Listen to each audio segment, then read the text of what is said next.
नमस्कार। आज मैं आपके बीच लेकर आई हूँ एक नई विधा जिसका नाम है रिपोर्ताज। रिपोर्ताज द्वितीय विश्व युद्ध के बाद जन्म लेने वाली विधा है, जिसमें रेणु यानी फणीश्वर नाथ रेणु का बहुत ही महत्वपूर्ण स्थान है। इनका पहला ही रिपोर्ताज विदापत नाच जो बहुत महत्वपूर्ण है। इस नाच में नाटकीयता है, व्यंग्यात्मकता है। इसकी खूबी, सबसे बड़ी खूबी यही है कि जब आप इसको पढ़ते हैं या इसको सुनते हैं तो आपके सामने दृश्य स्वतः ही उभरते जाते हैं। जब आप इसको सुनेंगे तो ऐसा लगेगा कि आपके सामने विदापत नाच चल रहा है, खेला जा रहा है। इस साल हम रेणु की जन्म शताब्दी वर्ष मना रहे हैं। इसी उपलक्ष्य में प्रस्तुत है विदापत नाच। विदापत नाच। नृत्य कला के आचार्य श्री उदय शंकर जी से प्रार्थना करूँगा कि वे इसे मेरी अनधिकार चेष्टा कदापि नहीं समझे। मेरा तो अनुमान है कि उन्होंने इस नाच का नाम भी नहीं सुना होगा। ओरिएंटल और क्लासिकल नृत्य से दिलचस्पी रखने वाले पाठक पाठिकाओं का समय व्यर्थ ही बर्बाद ना हो, इसलिए मैं अब पहले ही अर्ज कर देता हूँ, ये महज विदापत नाच है। इस नाच की उत्पत्ति दरभंगा जिले में हुई, ऐसा अनुमान किया जाता है। पता नहीं अपनी जन्मभूमि में इसकी क्या अवस्था है, किंतु उत्तरी बिहार के कुछ जिलों तथा भागलपुर, पूर्णिया आदि के गांवों में आज भी इसकी कद्र है। ये निम्न स्तर के लोगों की ही चीज़ रह गई है। तथाकथित भद्र समाज के लोग इस नाच को देखने में अपनी हेठी समझते हैं, इसलिए मुसहर, धांगड़, धुसाद के यहाँ विवाह, मुंडन तथा अन्य अवसरों पर इसकी धूम मची रहती है। जब से मैं अपने को भद्र और शिक्षित समझने लगा, तब से इस नाच से दूर रहने की चेष्टा करने लगा, किंतु थोड़े दिनों के बाद ही मुझे अपनी गलती मालूम हुई और मैं इसके पीछे फिदा रहने लगा। दुख है कि मुझे असफलता ही हाथ लगी। नाच के समय ज्यों ही मैं पहुंच जाता, नाचने वालों के पांव शिथिल पड़ जाते, मृदंग की आवाज़ धीमी पड़ जाती और नाच बंद होने को हो जाता। दर्शकों में कानाफूसी होने लगती। मैं अपना समूह लेकर वापस हो आता। मेलों में प्रायः अपने दिल की साथ पूरी कर लेता हूँ, पर थोड़ी देर के लिए ही। ज्यों ही दर्शकों की निगाहें मुझ पर केंद्रित हुईं कि सब गुड़ गोबर। हाँ, तो विदापत नाच में साधारणतः 7-8 कलाकार रहते हैं। हाँ, तो विदापत नाच में साधारणतः 7-8 कलाकार रहते हैं। 2 ही वाद्य यंत्र, मृदंग और मंजीरा, 1 या 2 नाचने वाले, 1 बिट्टा यानी विदूषक और 2-3 सहायक गवैये। लालू सालू की घाघरी और पीतल कांसे के गहनों को साज के लिए पर्याप्त समझा जाता है। घुंघरू अथवा पैंजनी की कोई आवश्यकता नहीं। चेहरे पर कालिख पोत कर घुटने तक तंग पतलून और हाथ में एक थुथनीदार छड़ी लेकर कोई भी बिट्टा बन सकता है। काने, कुब्जे अथवा अंग भंग व्यक्तियों को तो सफल बिट्टे की सर्टिफिकेट मिली ही रहती है। इस नाच की सफलता एक सफल बिट्टे पर ही निर्भर करती है। नर्तकों में वयस्क नर्तक को ही पार्टी वाले तरजीह देते हैं। आइए, आज आप भी मेरे साथ थोड़ी देर के लिए भद्रता का चौगा उतार फेंकिए। वहाँ मुसहर टोली में जो भीड़ जमा है, वहीं आज विदापत नाच होने जा रहा है।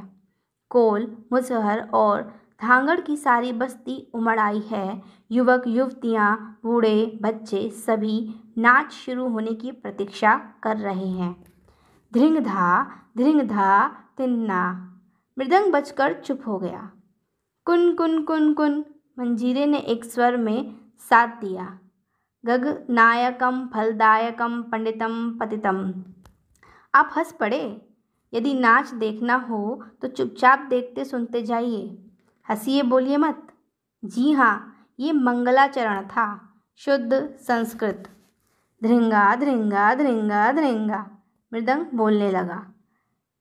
किनकाम किनकाम किनकाम किनकाम मंजीर ने साथ दिया। नर्तक ने समाजिए के चारों ओर भावी देना शुरू किया। भिक्टा भी उसके पीछे पीछे चक्कर लगा रहा है और मृदंग के प्रत्येक धृंगा पर मुंह विकृत कर जोर जोर से ओए ओए ओए करता है। धृनांगी धृनांगी धृनांगी मृदंग ने ताल बदला। किनकाम किनकाम। अब नर्तक एक ही स्थान पर जमकर झूमने लगा। गंदी घाघरी फूल की तरह खिल गई और उसमें घूमी हुई दुर्गंध निकलकर चारों ओर फैलने लगी। भिक्टा भी नर्तक का अनुकरण कर रहा है, पर बेचारे का तंग पतलून खिले तो कैसे, इसलिए वह अपने दोनों हाथों को दोनों ओर फैलाकर नाच रहा है। द्रिनंगी तिनका तिटक तिटक धा तिटकल गदगिंधा। ताल समाप्त। ताल के साथ ही नाचना शेष हुआ और नर्तक घूंघट काढ़कर दर्शकों की मंडली में छिपकर बैठ रहा। इधर भिक्टा उसे खोज रहा है, यहाँ तक कि समाजियों की आंखों की तलाशी भी करने लगता है। धृंगा धृंगा धिन तिनक तिनक धिन धिन तिनक तिनक मृदंग बोला। हे समाजियों ने न सुर में सुर मिलाया। हे लेल पर बेस परम सुकुमारी हंस गमन वृषभान दुलारी। दर्शकों के बीच से नर्तक उठकर घूंघट काढ़कर धीरे धीरे हंस की चाल में नाचते हुए प्रकट हो रहा है। भिक्टा हर्ष से ताल पर ओए ओए ओए करने लग जा। धिन तिनक तिनक धिन तिनक तिनक। हे तन मन बदन पपन सह जोर। हे दामनी ऊपर उगलही चाना। नर्तक घूंघट हटा लेता है। चंद्रमुख देखकर भिक्टा के साथ ही साथ दर्शक भी निहाल हो जाते हैं। हे अवसर ललिता नयन नहीं हेरे। नर्तक की निगाह एकदम नीची है। लजावती लता सी वह सिकुड़ी हुई नाच रही है अथवा नाच रहा है। भिक्टा उसे अपनी ओर आकृष्ट करने के लिए पूरी कोशिश कर रहा है। हे बिहसी उठली पीऊँ देखी सुहागिनी लाज बदन लेल फिरी। नर्तक बिहस कर मुँह फेर लेता है। बिहसने के समय दंत पंक्ति सुरती सेवन से जो काली पड़ गई है चमक उठती है। कृपया आप शांत हो जाइए। जी हाँ, विद्यापति की पदावली हो सकती है, पर यह है विद्यापत नाच। New theatres. विद्यापति, काननबाला, पहाड़ी, सान्याल की बकवास बंद कीजिए। आखिर आप अलापने ही लगे। मोरे अंगना में आए आली, मैं चाल चलूँ मतवाली। आपको कितना समझाऊं कि ये विद्यापत नाच है और वो नर्तक है टहलू पासवान। उसका बाप पक्का डकैत था। बाप को काले पानी की सजा हो गई। माँ किसी और के साथ चली गई और ये बचपन से ही नाचने लगा। अपने जवानी के दिनों में इसने धूम मचा दी थी। धूम। हाव भाव बतलाने में तो अभी भी वो अपना सानी नहीं रखता। इसी हाव भाव कपर रीझ कर तो पर्वतिया अपनी बसी बसाई गृहस्थी छोड़कर इसके साथ रातों रात भाग आई थी। हाँ, तो टहलू पासवान ये गा सकता है कि अंगना आयत जब रसिया, पलटी चलब हम इशत हसिया। कान जतन बहु करहई, लेकिन मोरे अंगना में आए आली, ये बेचारा क्या जाने। धृन्ना धृंगा तिन तिन्ना। मृदंग ने अब दूसरी ताल पकड़ी। किन्ना किन्ना। मंजीर ने भी बोल बदला। सखी हे सखी हे, कि पूछसी अनुभव मोरे, जन्म अवधि हम रूप निहालो, तबहु न तिरुपति भेल। अरे चुप चुप। भिक्टा गुस्से में आकर समाजियों को चुप करा रहा है। एक समाजी उधर जल्दी जल्दी अंगोछे का कोड़ा बना रहा है। तड़ाक तड़ाक। भिक्टा महोदय की पीठ जा होने लगी। दर्शकों की मंडली मचल पड़ी। अपभ्रंश मैथिली में भिक्टा कह रहा है कि मुझे पीट कर बेकार समय बर्बाद किया जा रहा है। जमींदार के जूते खाते खाते मेरी पीठ की चमड़ी मोटी हो गई है। उसने महज इसलिए लोगों को चुप किया था कि वह जन्म भर किसका रूप निहारती रहे। उसे जब ये समझा दिया गया कि उसी का, तो वो खुश होकर अपने पॉकेट से एक छोटा आईना निकालकर सगर्व अपनी सूरत को देखने लगता है। गीत समाप्त हुआ। अब बिक्टा महोदय की बारी है। हे नेक जी, मतलब नायक जी, हूँ आप हमरो सुनो, अब मेरी भी सुनिए। बाप रे कौन दुर्गति नहीं भेल, 7 साल हम सूद चुकाओल तबहु उरई नहीं भेलो। कुल्हक बरद सन खटलौं रात दिन, करज बढ़त ही गेल। थारी बेच पटवारी के देलहीं, लोटा बेच चौकीदारी। बकरी बेच सिपाही के देलहीं, फटकनाथ गिरधारी। कुछ समझे आप? कुछ समझा आपने? नहीं? रह गए आप भी पूरे फटकनाथ गिरधारी। जरा इधर देखिए उन दर्शकों को। उन लोगों ने क्या समझा जो हंसते हंसते लोटपोट हो रहे हैं? ध्रिंगा ध्रिंगा ध्रि धिन्ना तिन्ना। सखी हे इह माँ भादर भरल बादर, शून्य मंदिर मोर। सुंदर सुंदर वास्तव में विद्यापति मैथिल कोकिल। आप फिर बहकने लगे। देखता हूँ आप बिक्टा से कुछ कम नहीं हैं। बिक्टा भी प्रत्येक गीत पर अपनी कुछ न कुछ सुनाता ही है, चाहे उसे लाख मना किया जाए। और आप भी ये लीजिए, बिक्टा महोदय टपक ही पड़े। ई माम भादर बरिसे बादर, चुवत छप्पर मोर। दर्शकों की मंडली हंसते हंसते लोटपोट हो गई। हाँ, एक बात तो कहना ही भूल गया कि बिक्टा अपने को कृष्णा भी समझता है, परदेशी साजन भी समझता है, लेकिन इसके साथ ही वो ये नहीं भूल जाता कि वो कलरू मुसहर है, हलहरिया का रहने वाला है और मनुष्य रहते हुए भी है सिर्फ कोलू का बैल।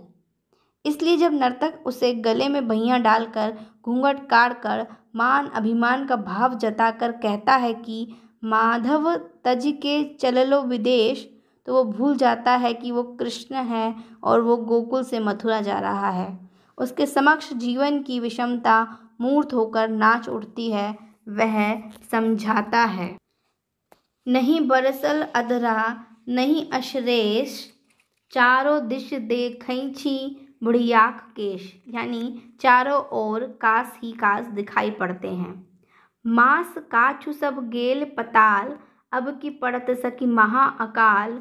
दिन भर खटिके एक सेर धान, एकरा से कैसे बचत परान। छोड़ छोड़ सजनी जई छी विदेश आदि। फिर दूसरे ही क्षण जब नर्तक गाने लगता है कि गोद लय बलमा के चलली बाजार, हटिया के लोग पूछे के लागे तोहार। सासू जी के लड़िका ननद के जेठ भाई, पूर्व के लिखल स्वामी छिक हैं हमार। और तब बिक्टा एक भोले भाले शिशु की तरह तेल की जलेबी, बताशा अथवा खिलौनों के लिए मचलने लगता है। अभी अभी नर्तक ने गाया है, राती जखन बिन सरवा रे, पहुँ आयल हमार। कर कौशल कर कपीत रे हरवा उर्जार, कर पंकज उर थपित रे मुखचंद्र निहार।